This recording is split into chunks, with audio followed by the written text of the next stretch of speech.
இந்த சாத்துக்குடி உரிக்கிறதே பெரிய கஷ்டமா இருக்கும். ஸோ, அதுலயும் வந்து பார்த்தீங்கன்னா, அது தோலு 2 தோல தாண்டி நம்ம அந்த சொலைய உரிச்சு வர்றதுக்குள்ளார, எப்பாடா! அப்படின்னு இருக்கும். ஸோ, சிம்பிளா நம்ம ஜூஸ் போட்டு குடிச்சிருவோம். அந்த ஜூஸ்லயும் பெருசா சத்து, அ ஃபைபர் சத்தெல்லாம் போயிடும். ஸோ, இந்த மாரி நீங்க ட்ரை பண்ணி பாருங்க. கட் பண்ணி பாருங்க. நல்லா பயங்கர எஃபெக்டிவா இருக்கும்.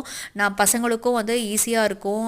சாப்பிடறதுக்கு. நம்பளுக்கும் வந்து அந்த சாத்துக்குடினாவே நம்ம வந்து, ஐயோ! இத வந்து உரிச்சு குடுக்கணுமா?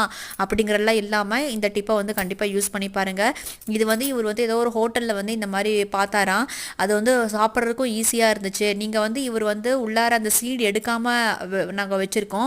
நீங்கள் வந்து பாப்பாங்க குழந்தைங்களுக்கு கொடுக்கும்போது அந்த சீடுக்கெலாம் எடுத்துருங்க. அந்த தடிமனாக தோல் இருக்குது பார்த்தீங்களா, அதையும் நீங்கள் வந்து ஷார்ப்பான கத்தியில் எடுத்து கொடுத்துட்டிங்கன்னா இன்னும் சூப்பராக சாப்பிட்லாம். நான் ஜஸ்ட்டு வீடியோக்காக நான் இந்த மாதிரி பண்ணியிருக்கேன். மற்றபடி அவ்வளோ எஃபெக்டிவான ஒரு டெக்னிக்கு கண்டிப்பாக நீங்கள் ட்ரை பண்ணி பாருங்கள்.